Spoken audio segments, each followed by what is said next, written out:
Sylhet Osmani medical college হাসপাতালে এক liver নিয়ে জন্ম নিয়েছে জোড়া শিশু। অন্যান্য সকল অঙ্গ প্রত্যঙ্গ আলাদা হলেও জোড়া লাগা দুই কন্যা শিশুর লিভার একটি। এনআইসিইউর সুবিধা না থাকায় ওসমানীতে সম্ভব হয়নি জোড়া লাগা শিশু দুটিকে আলাদা করা। ফলে উন্নত চিকিৎসার জন্য তাদেরকে পাঠানো হচ্ছে বঙ্গবন্ধু শেখ মুজিব মেডিকেল কলেজ হাসপাতালে।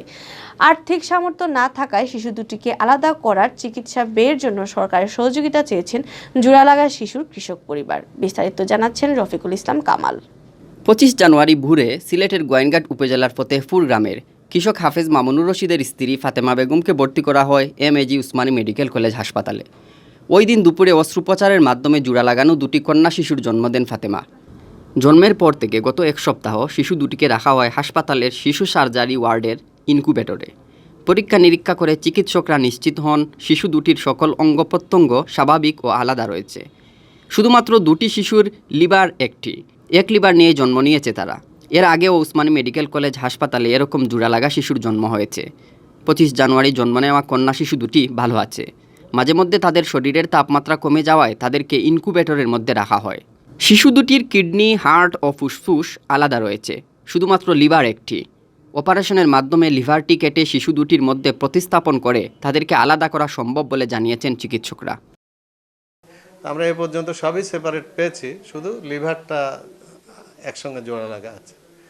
তো লিভার দুই বাচ্চাকে পার্শিয়ালি সেপারেট করে দুই বাচ্চাদের কিছু লিভারের অংশ রেখে দিলেও কিন্তু এই বাচ্চা সার্ভাইভ করা সম্ভব, ভালো করা সম্ভব।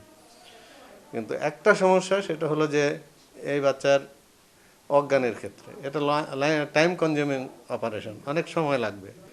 কিন্তু একটা জিনিস আমাদের এখনও অ্যাভেলেবল না, সেটা হলো এনআইসিইউ, নিকু বলে, এনআইসিইউ বলে নিওনেটাল ইন্টেনসিভ কেয়ার ইউনিট, যেটা অপারেশন করার সময় লাগে, অপারেশনের পরে তো অবশ্যই লাগবে। এই ফ্যাসিলিটিটা আমাদের নাই, যার জন্য আমরা অপারেশনের সিদ্ধান্ত নিতে পারছি না। শিশু দুটিকে আলাদা করতে অনেকক্ষণ ধরে অস্ত্রোপচার করতে হবে। অস্ত্রোপচারের পর এনআইসিইউ সাপোর্টেরও প্রয়োজন পড়তে পারে। কিন্তু ওসমানী হাসপাতালে এখনও এনআইসিইউ চালু না হওয়ায় শিশু দুটিকে বঙ্গবন্ধু মেডিকেল কলেজ হাসপাতালে পাঠানোর সিদ্ধান্ত নেওয়া হয়েছে বলে জানান হাসপাতালের পরিচালক। যেহেতু একটা বাচ্চার লিভার একেবারেই ডেভেলপড করেনি, তো এটা আমাদের অধ্যাপক সাহেব, উনি পেডিয়াট্রিক সার্জারির অনেক সিনিয়র, ওনার যে টিম আছে ওনারা চিন্তা করে দেখছেন এখানে অপারেশন করাটা ঝুঁকিপূর্ণ হয়ে যাবে এবং করাটা ঠিক হবে না। ওনারা বিএসএমইউতে পাঠানোর সিদ্ধান্ত নিয়েছেন। ঢাকায় নিয়ে শিশু দুটির চিকিৎসা করানোর সামর্থ্য নেই পরিবারের, তাই উন্নত চিকিৎসার জন্য সরকারের সহযোগিতা চেয়েছেন শিশু দুটির কৃষক পরিবার। আমরা তো গরিব মানুষ, এবারে আমরা তো পয়সা করি নাই, আমরা গরিব মানুষ মনোরকর, আমরা ওটা প্রধানমন্ত্রী গেছে আর আমরা ওটা চিকিৎসার ব্যবস্থা করার লাগে গরিব মানুষের কারণে। অস্ত্রোপচারের মাধ্যমে আলাদা হবে দুই শিশু, ফিরে পাবে সুস্থ মুক্ত জীবন, এমন প্রত্যাশা পরিবার ও চিকিৎসকদের।